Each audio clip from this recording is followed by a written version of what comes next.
Imagine an uninhabited island. A small group breaks away from everything, from war, from society, from the system. They're searching for freedom, a chance to reinvent themselves. This is the starting point of the film, Eden *. But what begins as a refuge, a blank slate, quickly becomes a twisted mirror of everything they tried to leave behind. They arrive with the highest of ideals, to escape the constraints of society, to live in harmony with nature, to write a new manifesto for all of humanity. From a psychological standpoint, this is a classic escape narrative. It's a profound search for meaning, but one that often carries the seeds of its own disappointment. It raises a critical question.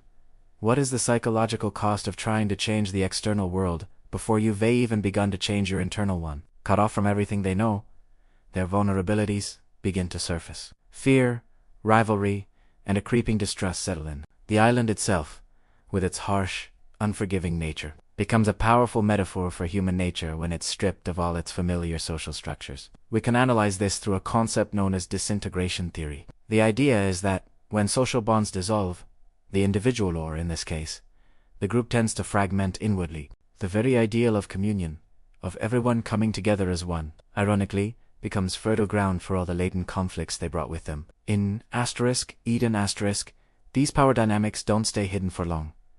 They appear explicitly. You have the idealistic leader, the young couple who join with hopeful hearts, and the manipulative baroness, pulling strings from the shadows. Psychologically, this points to fragile identities and a kind of collective narcissism. It's a desperate search for recognition, control, and validation in an environment where all the old rules have been thrown out. This leads to another crucial question. When a group isolates itself from the rest of the world, who gets to define the new norms? And more importantly, what happens to those who don't fit in? Slowly, but surely, paradise begins to crack. The dream of a perfect society decays into a psychological prison. The initial innocence of their escape gives way to paranoia, violence, and the total collapse of their expectations. As many critics have pointed out, the film shows this collapse with brutal clarity.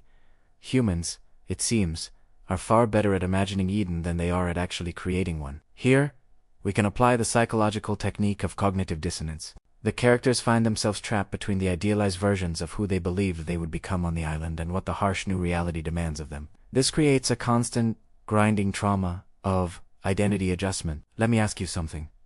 Have you ever idealized a situation, a relationship, or a goal? And can you remember that moment when you realized that the ideal demanded more from you than you were willing, or even able, to give? This story might seem distant, set on a remote island, but its themes echo deep within all of us. That universal desire to escape the system, the grand expectation that we can just rebuild the world from scratch, and, of course, the profound disappointment when we realize human nature, with all its flaws, remains stubbornly the same. Let's use the metaphor of the refugee land to reflect on our own lives. What are your personal refuges? Is it a hobby, a community, a particular belief system? And what essential parts of yourself might you have forgotten to bring with you into that refuge? Think about this for a second. If you could build your own personal paradise, who would be in it? And more importantly, who would you be in that paradise? Would you be the leader, the follower, the Eden shows us that true paradise may not be a physical place at all, but rather a state of awareness. It's a delicate balance between our desire for freedom and our need for responsibility, between our highest ideals and the messy truth of reality. The film serves as a powerful warning.